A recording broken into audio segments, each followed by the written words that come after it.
Perkenalkan, dari kelompok 8 akses Serikat hasil UTS kami. Saya sendiri sebagai Sufyan Kurnia. Saya Indah Novitasari. Saya Mujiati Arsad. Oke, tak perlu menunggu lama, langsung saja mempresentasikan hasilnya.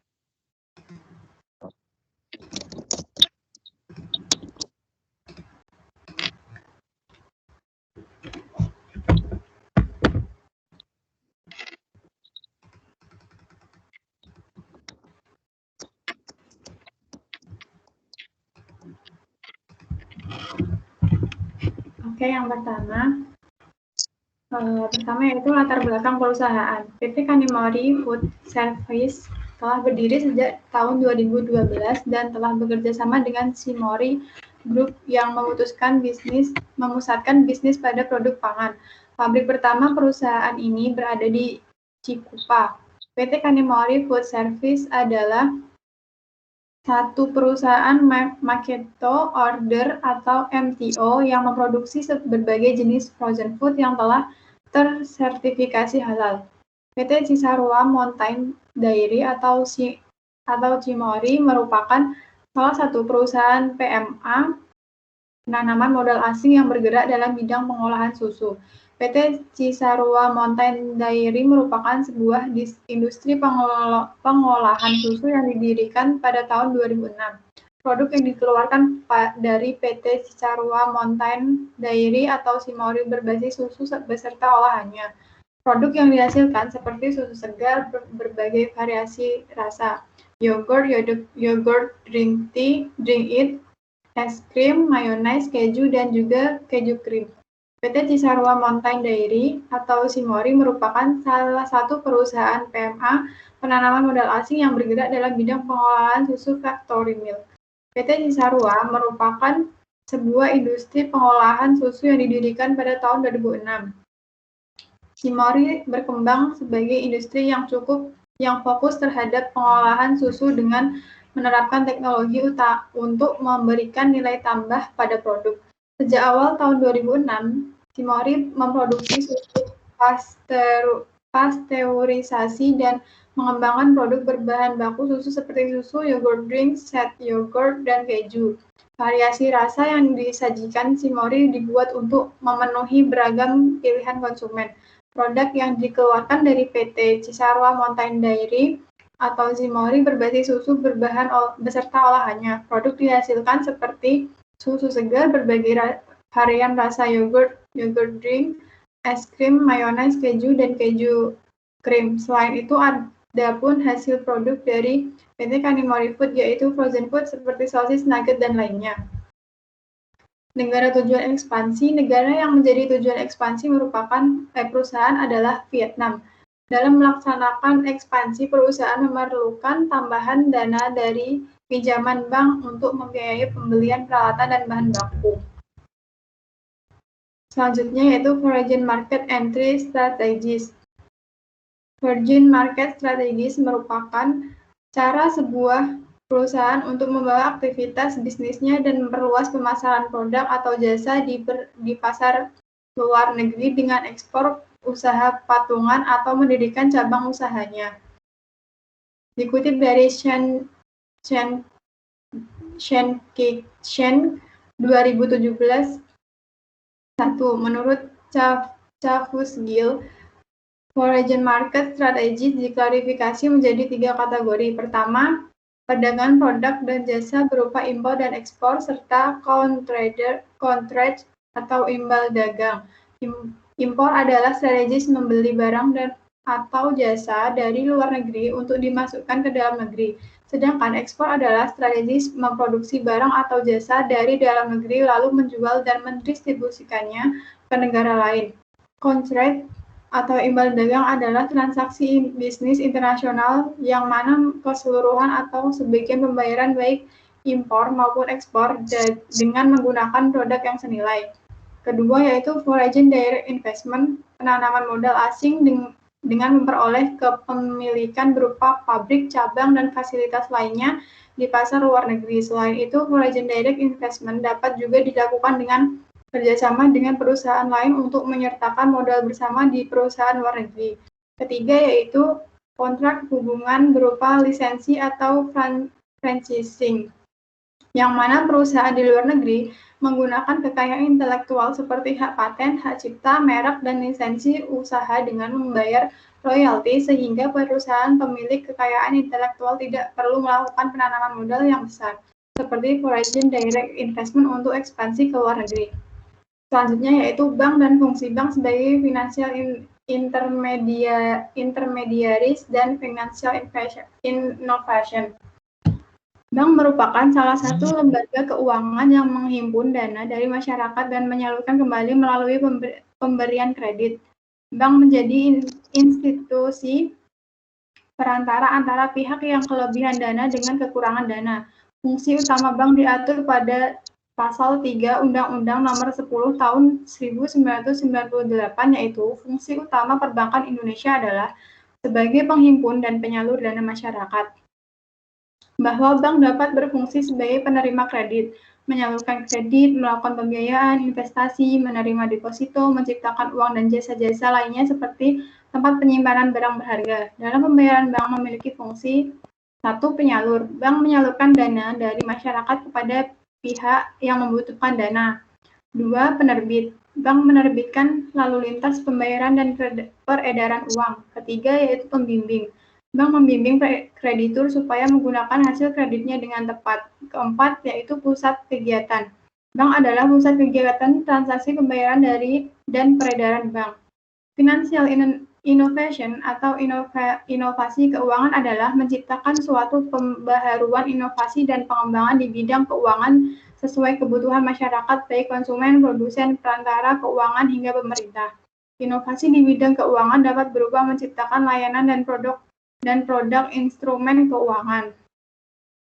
Inovasi keuangan antara lain penawaran produk bank, asuransi, investasi, dan layanan perbankan.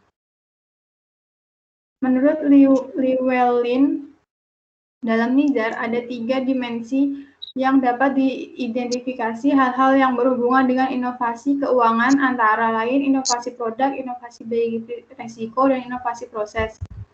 Selanjutnya yaitu resiko budaya. Perbedaan budaya. A. Perbedaan budaya. Resiko timbul karena perbedaan bahasa, gaya hidup, perilaku, pakaian, dan agama di negara lain. Kesalahpahaman pada perbedaan budaya dapat membahayakan nilai-nilai perilaku budaya dan pola pikir. B. Pola negosiasi. Negosiasi diperlukan dalam transaksi bisnis. Setiap negara memiliki pola negosiasi yang berbeda-beda.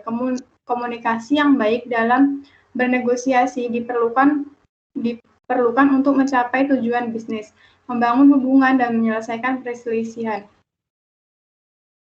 Seseorang perlu mengetahui bagaimana budaya dengan kehidupan sosial, perilaku, tata krama, norma, dan nilai-nilai yang melekat pada masyarakat saling berkaitan. C. Gaya membuat keputusan. Manajer membuat keputusan secara terus-menerus pada operasional dan arah masa depan perusahaan. Keputusan yang baik dapat memberikan solusi dalam menghadapi permasalahan. Terdapat 4 gaya membuat keputusan, antara lain memberi perintah, konseptual, analitis, dan tingkah laku. D yaitu praktik etika, standar perilaku dan perbuatan apakah benar atau salah berdasarkan aturan dan norma yang berlaku di masyarakat. Apabila perusahaan ingin melakukan ekspansi ke negara lain, maka seorang manajer harus bisa memahami etika di negara tersebut, dan ada kalanya sesuatu yang baik dan beretika di negara asalnya, tapi belum tentu baik di negara tujuan, bahkan dianggap tidak sopan oleh masyarakat setempat. Selanjutnya yaitu kultur code in organisasional. Berikut adalah gambar matriks dari kultur code in organization. Culture fit adalah menyesuaikan budaya di tempat kerja. Tujuannya adalah membuat tempat kerja dengan sifat homogen yang meliputi tujuan, mendapat visi, misi, dan selaras. Culture fit ini harus dipatuhi oleh semua karyawan. Dalam teori kesesuaian pribadi pekerjaan, people fit adalah kemampuan seseorang dengan pekerjaan yang dimilikinya. Mendalam people fit mencakup dimilikinya, di mana seseorang yang cocok dengan pekerjaannya, maka dia merasa senang terhadap pekerjaan yang dijalaninya. Secara mendalam, people fit mencakup kebutuhan peralatan dan perlengkapan dalam bekerja. Dalam proses rekrutmen, perusahaan harus mampu memilih dan menyeleksi pelamar sesuai posisi pekerjaannya. Strategi fit adalah cara perusahaan untuk menyesuaikan strategi dengan sumber daya dalam rantai supply untuk memenuhi permintaan produk dari pelanggan. Teknologi fit adalah kemampuan untuk menyesuaikan teknologi dengan tugas-tugas dari pekerjaan untuk memudahkan pekerjaan sebagai bentuk interaksi teknologi pekerjaan dan individu. Selanjutnya yaitu orientasi manajemen dan pendekatan budaya. Orientasi manajemen adalah pengenalan perusahaan mengenai tata pengelolaan perusahaan untuk mencapai tujuannya. Orientasi manajemen juga dapat diidentifikasi sebagai proses pengenalan kepada pekerja tentang pekerjaan yang akan dilakukan sehingga pekerja dapat mengetahui dengan baik. Budaya adalah tatanan tentang cara hidup, nilai sikap, dan hubungan sosial di dalam masyarakat yang dipresentasikan dengan perbuatan dan kebiasaan manusia sehari-hari. Pendekatan budaya dilakukan melalui komunikasi, interaksi, dan etika yang diterapkan pada masyarakat. Selanjutnya yaitu tipologi Hofstede. Hofstede adalah seseorang peneliti pertama kali yang mengurangi perbedaan budaya antar negara. Kirkman dalam Buglevis dan Welzel, Hofstede digunakan untuk menyediakan perbedaan budaya antara negara dengan kualifikasi yang konsisten dan studi data empiris tentang dampak budaya pada kegiatan dan kinerja perusahaan multinasional. Huang dan Krotz, terdapat 6 dimensi budaya dalam Hofstede. 1. Power distance, yaitu perbedaan derajat kelas diterima di masyarakat. 2. Individualisme, tingkat derajat kesejahteraan per kelompok lebih berharga dari individual. 3. Masculinity, motivasi untuk mencapai nilai dan kompetisi dan material. 4. Uncertainty avoidance, tingkat toleransi terhadap resiko dan ketidakpastian. 5. Long-term orientation, pilihan untuk memantapkan kecermatan, menghargai tradisi, dan berorientasi pada masa depan. 6. Indulgence, berkenaan dengan gratifikasi terhadap kendali dari kebutuhan hidup manusia dan menjalankan kehidupan. Selanjutnya akan dilanjutkan oleh kelompok anggota yang lain.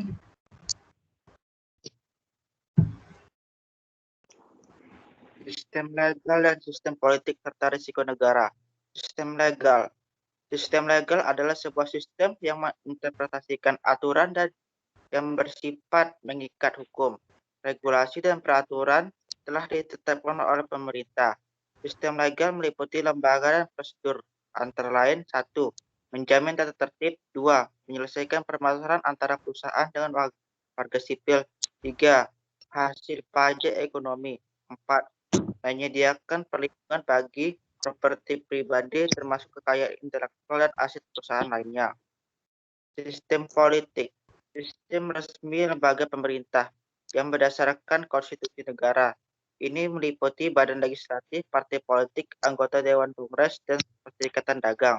Fungsi utama dari sistem politik antara lain 1. Menyediakan perlindungan dari ancaman eksternal. 2. Menjamin stabilitas negara berdasarkan undang-undang. 3. Memerintahkan untuk menyediakan sumber daya bagi masyarakat. 4. Menunjukkan bagaimana sejumlah masyarakat berinteraksi dengan lain. Risiko negara. Risiko di negara didefinisikan sebagai risiko potensial keuntungan atau kerugian yang berpengaruh pada aktivitas bisnis dan keuntungan yang disebabkan oleh perkembangan sistem politik di negara tersebut dan legalitas.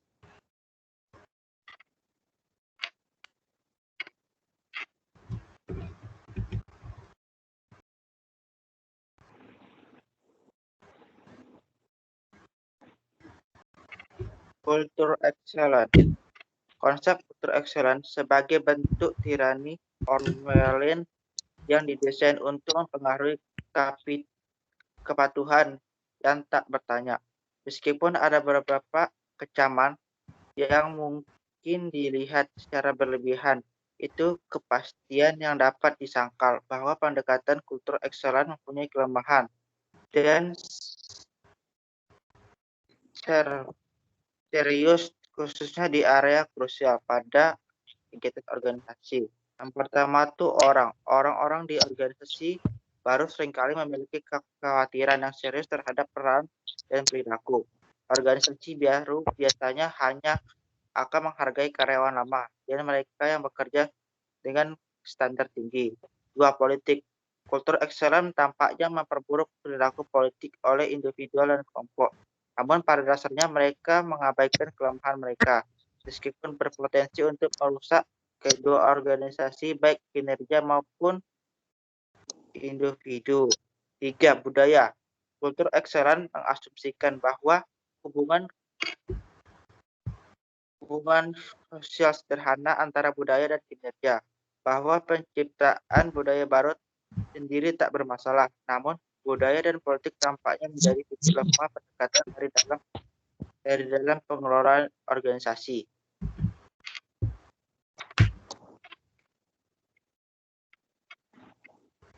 Forest Market Entry Strategies. Langkah-langkah untuk menganalisis Global Opportunity Market Assessment. Pertama itu analisis organisasi perusahaan untuk internasionalisasi. Kedua, melakukan penilaian kelayakan produk untuk pasar di luar negeri. 3. Menyaring negara untuk mengidentifikasi negara pasar. Berikut adalah Market Potential Index di negara-negara ASEAN. Ada Singapura, Vietnam, Malaysia, Filipina, Thailand, dan Kamboja. Berdasarkan hasil analisis ini, maka kita dapat mengetahui bahwa Vietnam merupakan negara kedua yang memiliki market potensial tinggi setelah Singapura. Next. Analisis SWOT. Analisis SWOT itu terbagi jadi 4. Yang pertama ada strength, weakness, opportunity, dan threat. Internal. Threat. Perusahaan merupakan produsen protein terlengkap, beragam inovasi produk dan produk tanpa bahan pengawet dan berkualitas tinggi. Weakness, kelemahan, produk tidak bertahan lama di suhu lengan dan harus tetap terjaga di suhu 4 derajat Celcius.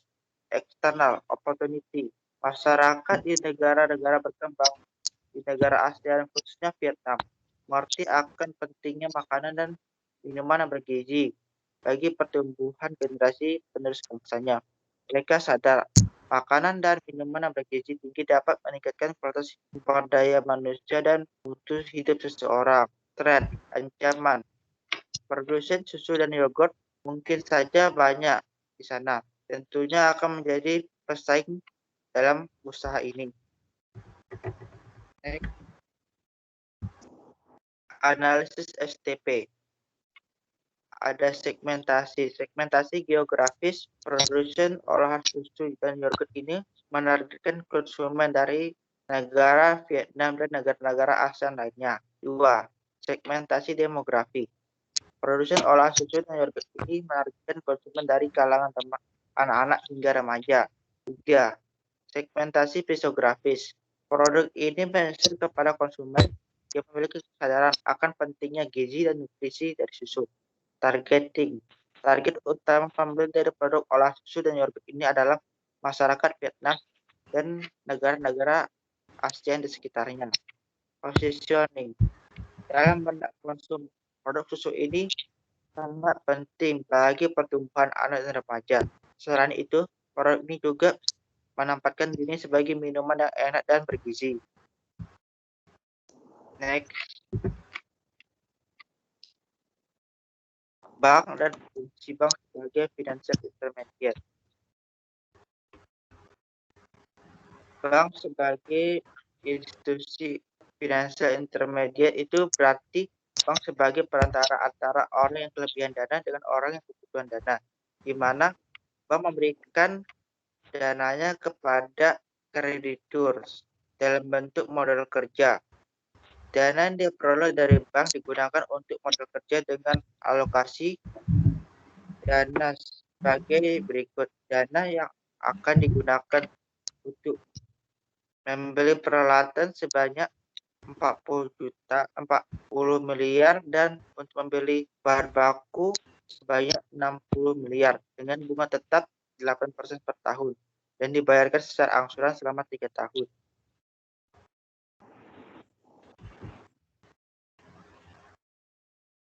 Nama produk, harga jual, dan pendapatan pada tahun pertama. Di sini terdapat 5 produk yang terjual, di mana total pendapatan yang diperoleh selama setahun itu mencapai 225 miliar 775 juta.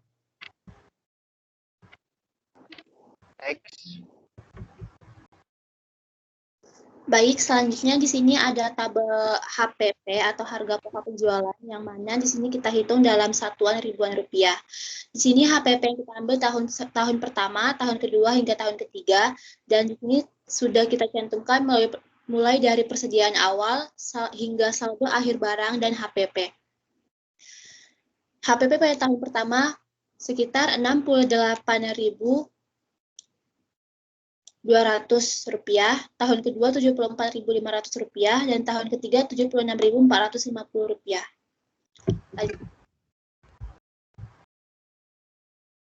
Selanjutnya ada laporan laba rugi yang kita hitung juga dalam satuan ribuan rupiah. Di sini kita masukkan mulai dari pendapatan hingga laba bersih. Next.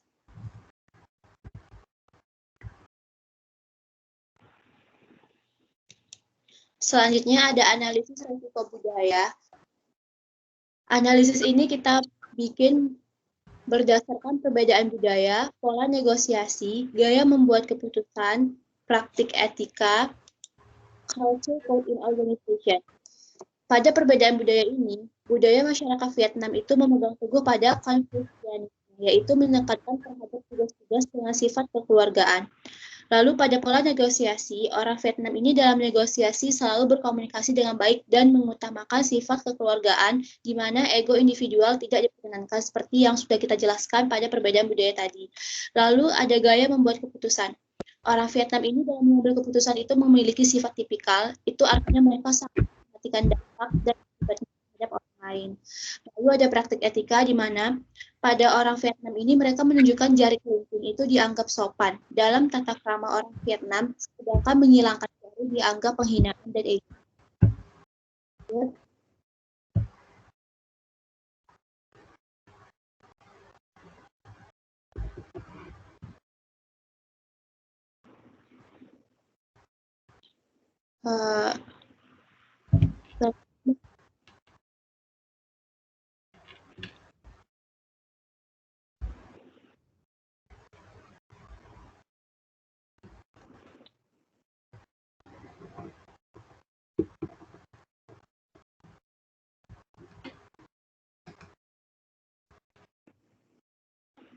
Selanjutnya ada culture code in organization. Di sini ada 4 culture. Yang pertama adalah culture fit, di mana membuat budaya orang Vietnam itu dapat menyesuaikan dengan tempat kerjanya dan membuat semua pekerja memiliki sifat homogen yang meliputi tujuan, pendapat, visi, misi, dan selaras. Lalu ada people fit, di mana membuat semua pekerjaan nyaman dengan tempat kerjanya. Tempat kerja harus terasa kondusif dan memiliki suasana kekeluargaan. Lalu ada strategy fit, dalam memenuhi kebutuhan bahan baku utama, perusahaan memperoleh dari peternak sapi perah lokal yang ada di sana.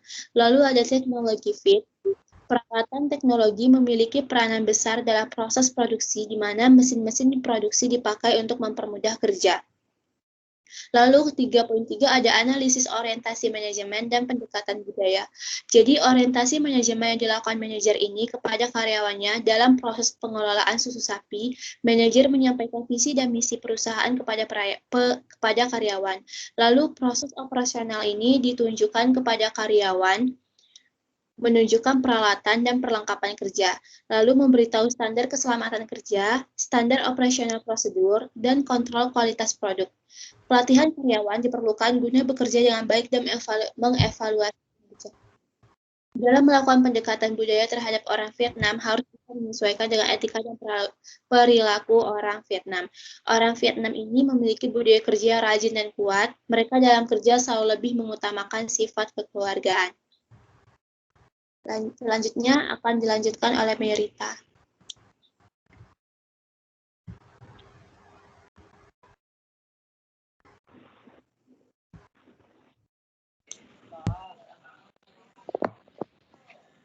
Di sini ada analisis tipologi Hofstede. Pada gambar 3 menggambarkan nilai dimensi Hofstede di Vietnam. Stok dimensi power distance Vietnam 70. Ini berarti orang Vietnam menerima tatanan hierarki di mana setiap orang memiliki tempat dan tidak memerlukan pembenaran lebih lanjut. Hierarki dalam suatu organisasi dipandang mencerminkan ketidaksetaraan yang melekat. Sentralisasi populer, bawahan berharap diberitahu apa yang harus dilakukan dan bos yang ideal adalah seorang oktorat yang baik hati. Tantangan kepemimpinan tidak diterima dengan baik. Kemudian ada skor dimensi individualisme Vietnam 20.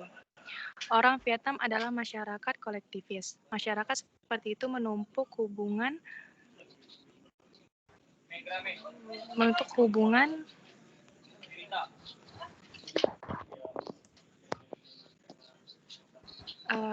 sebentar.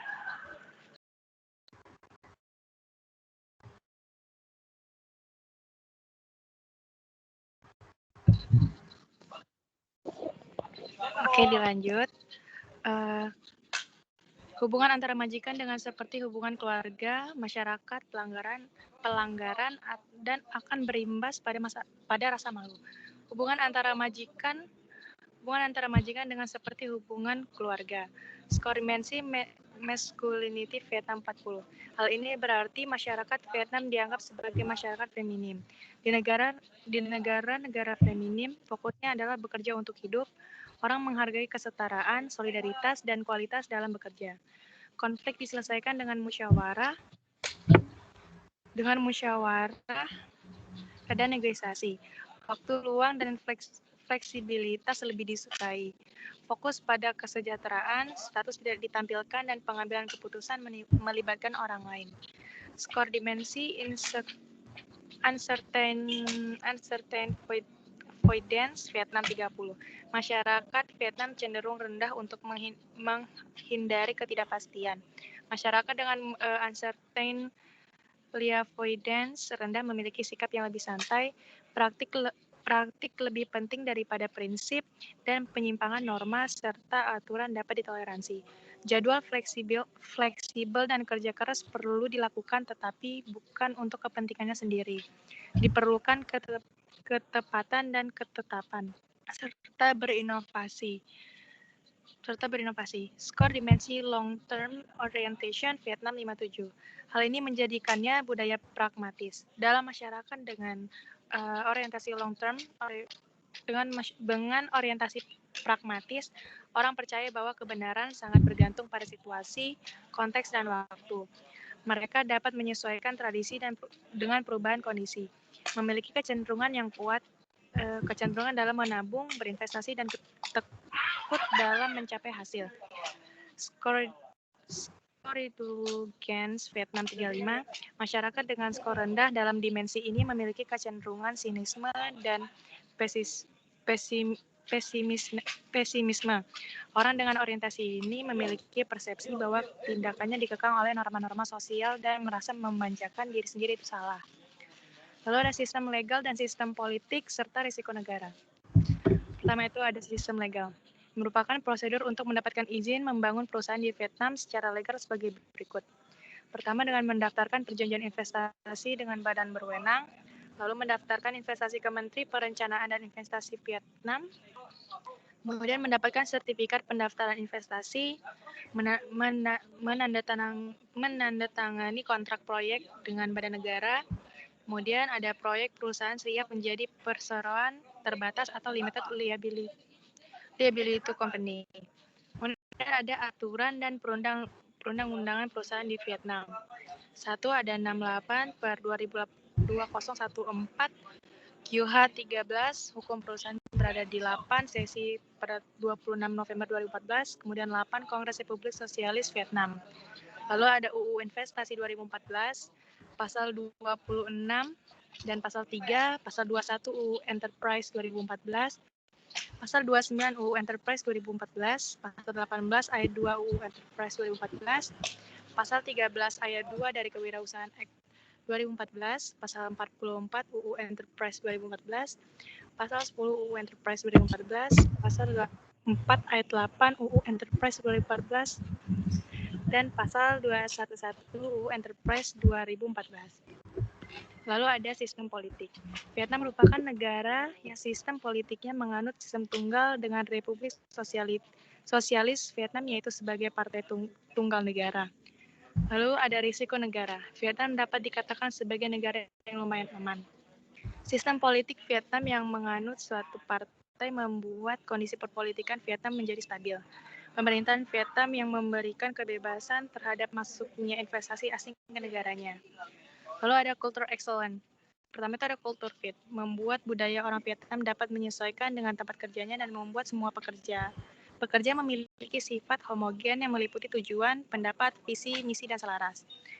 Lalu ada people fit, yang merupakan dia membuat semua pekerja merasa nyaman dan dengan tempat kerjanya. Tempat kerja harus terasa kondusif dan memiliki suasana kekeluargaan. Peralatan dan perlengkapan kerja juga harus dipenuhi dengan baik. Lalu ada strategy fit, dalam memenuhi kebutuhan bahan baku utama perusahaan memperoleh dari peternak sapi perah lokal yang ada di sana. Lalu teknologi fit, peralatan teknologi memiliki peranan besar dalam proses produksi, di mana mesin-mesin produksi dipakai untuk mempermudah kerja. Terima kasih.